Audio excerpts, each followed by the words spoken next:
নমস্কাৰ বন্ধুসকল, Assam farming YouTube চেনেললৈ মই আপোনালোক সকলোকে স্বাগতম জনাইছোঁ আৰু আজি এটা নতুন ভিডিঅ' লৈ মই আপোনালোকৰ আগত উপস্থিত হৈছোঁ।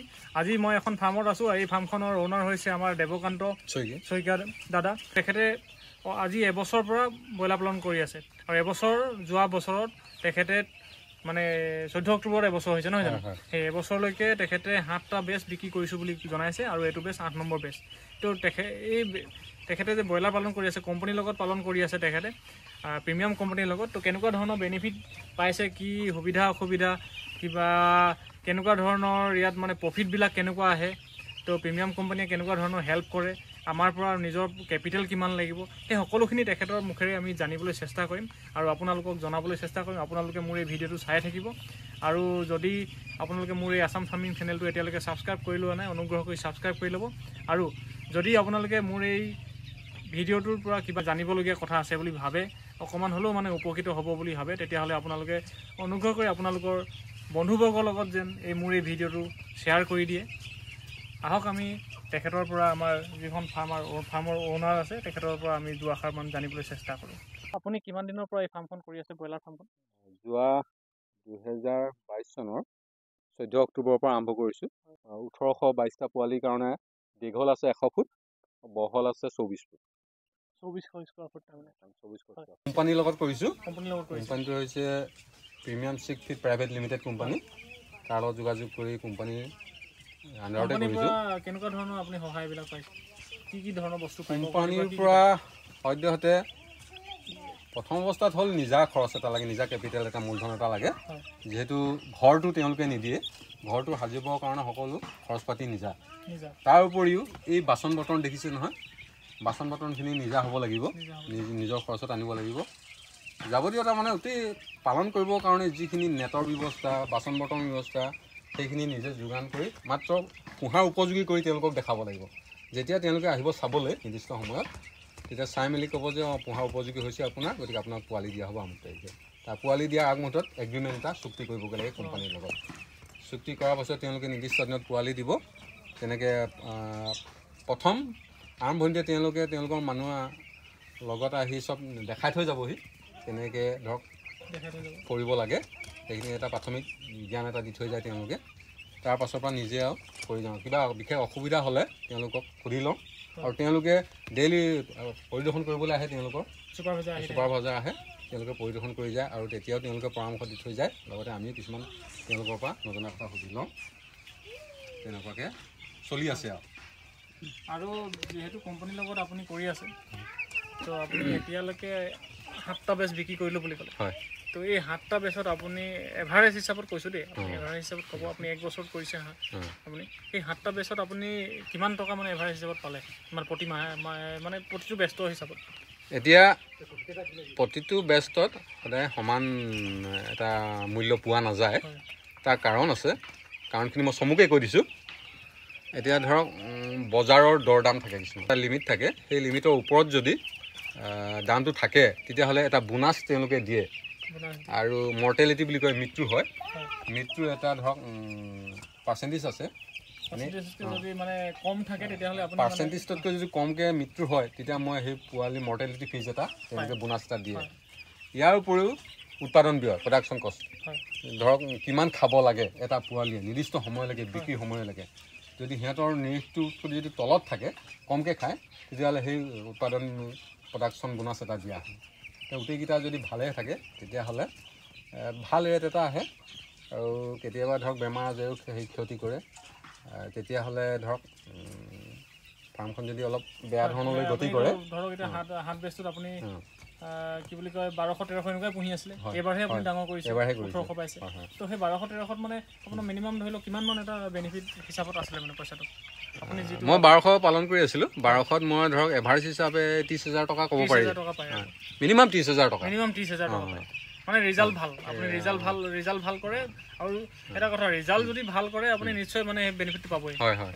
কেতিয়াবা ধৰক এটা বেষ্টত 1200 পোৱালিত 40,000 টকাৰ ওপৰতো আহিব পাৰে, কেতিয়াবা ধৰক 30,000 টকাৰ তলতো আহিব পাৰে।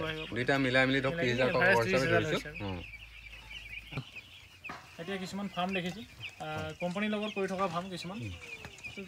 ফাৰ্ম আমাৰ ঘৰৰ ওচৰতে দেই, কিছুমান ফাৰ্ম আছে কোম্পানীৰ লগত কৰি থকা, কিন্তু তেখেতলোকে কোম্পানীৰ লগত কৰি কিনি লাভ হোৱা নাই বুলি কৈছে প্ৰথম কথা হ'ল কি লাভ হোৱা নাই বুলি কৈছে মানে কি হ'ল কোম্পানীৰ লগত যেতিয়া মালখিনি উঠাই নিয়াৰ পিছত যিটো বেনিফিট পায় আপোনাৰ 2000 যদি মুৰ্গী পোহে 2000 মুৰ্গী পুহিলে আপোনাৰ 16000 বা 15000 টকা এটা আহে মানে তেখেতলোকৰ একাউণ্টত সোমায় তো সেইটো মানে কেতিয়া হয় বস্তুটো তেনেকৈ ইমান কমো সোমাই ইমান কম মানে প্ৰফিট কেনেকৈ থাকে মানে হয় তেনেকুৱা কিছুমান তেওঁলোকৰ আচলতে ফাৰ্মখন কেনেদৰে তেওঁলোকে পৰিচালনা কৰিছে তাৰ ওপৰতে গোটেইখিনি নিৰ্ভৰ কৰিব পাছত যিটো আমি ধৰক মূলধন কোম্পানীৰ পৰা পাম পোৱালিখিনি মেচিয়ৰ কৰি পিনি বিক্ৰী কৰাৰ পাছত যদি তেওঁলোকে ধৰক ভালদৰে প্ৰতিপালন কৰা নাই তেতিয়াতো তেওঁলোকৰ নষ্ট হ'ব যথেষ্টখিনি আৰু পোৱালি নষ্ট হ'লেই বোলে খৰচটো বাঢ়ি যাব খৰচটো বাঢ়ি যোৱাৰ লগে লগে তেওঁলোকৰ প্ৰাপ্যৰ পৰাই কৰ্তন কৰিব গতিকে সেইটো হৈছে চাগে তেওঁলোকৰ ফাৰ্মবিলাকত ভালকৈ কেয়াৰ লৈ অলপমান কষ্ট কৰি যদি চোৱা চিতা কৰে ভালদৰে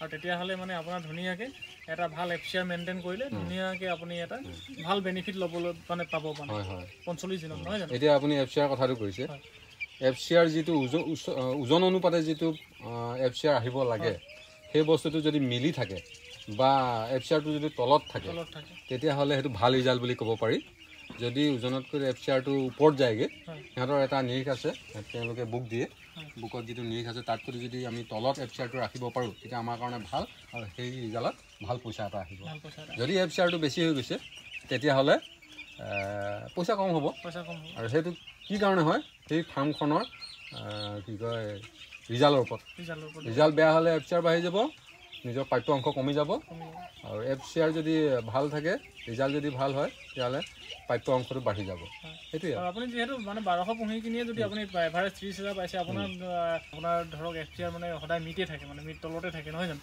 প্ৰায় তেনেকুৱাই হৈছে খালি মোৰ এটা বেষ্টত ৰিজাল্ট অলপ বেয়া হ'ল সেইটো হ'ল এই গৰম ছিজনত মানে আমি এতিয়া ঠাণ্ডাটো নিয়ন্ত্ৰণ কৰিবলৈ গেছ বৰ্ডাৰ লগাইছোঁ কিন্তু গৰমটো আঁতৰাবলৈ অকণমান এই ফেন লগাইছোঁ ওপৰত দেখিছে নহয় কেতিয়াবা কাৰেণ্টৰ প্ৰব্লেম থাকে দিনত যিটো গৰম হয় কাৰেণ্ট নাথাকে তেতিয়া সেইদিনাই কুকুৰাবিলাকৰ মৃত্যুৰ সংখ্যাটো বাঢ়ি যায় মেচিয়ৰ কুকুৰাবিলাকৰ তেতিয়া বহুতো কুকুৰা মৰি যায় কেতিয়াবা তেতিয়া ৰিজাল্টটো বেয়ালৈ আহে সেই তেতিয়াই অকণমান আৰু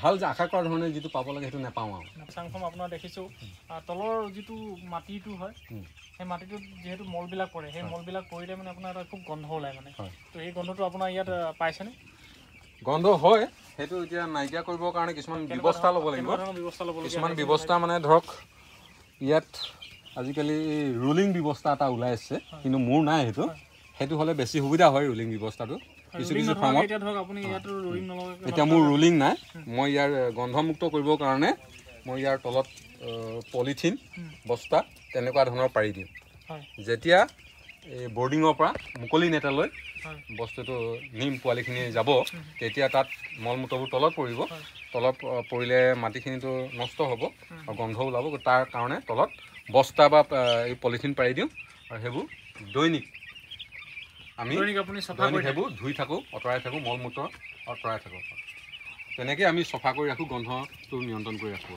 আৰু আপোনাৰ কিমান দিনৰ ভিতৰত আপুনি এটা বেষ্ট মানে বিক্ৰী কৰিব পৰা হৈ যায় এইটো